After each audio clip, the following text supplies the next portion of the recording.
Shogam Trungpa a très vite compris que nous ne réussirons pas, nous occidentaux, à comprendre ce qu'est la spiritualité si nous n'arrivons pas à entrer en rapport à la terre et au monde. Et que nous sommes aujourd'hui privés de monde. Nous vivons non pas dans la mondialisation, mais nous vivons dans l'immonde. Dans l'immonde parce que nous sommes privés de monde, parce que plus rien n'est vivant, parce que la terre n'est pas vivante, parce que les arbres ne sont pas vivants. Les arbres sont une réserve de CO2. Une rivière est une réserve d'énergie, on met un barrage, on va prendre la puissance de la rivière pour essayer de produire quelque chose. Tout est utilitaire, je vous disais tout à l'heure, on voudrait que la méditation soit utilitaire.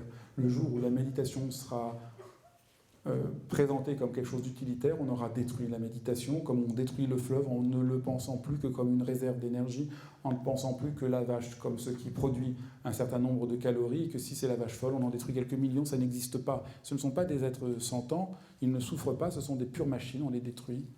Et Shogam Trungpa s'est rendu compte qu'on ne réussira pas à transmettre une vision spirituelle si on n'arrive pas à retrouver un rapport à un monde vivant, à un monde sacré.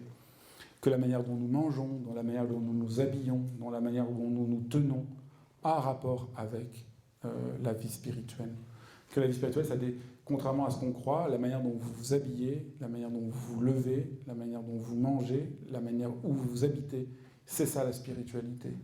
C'est ça le danger de cette spiritualité rêvée, c'est qu'alors on n'en a rien à faire de la terre, on n'en a rien à faire du monde, et on participe à cette destruction de plus en plus radicale de la terre qui empêche même de comprendre l'enseignement spirituel.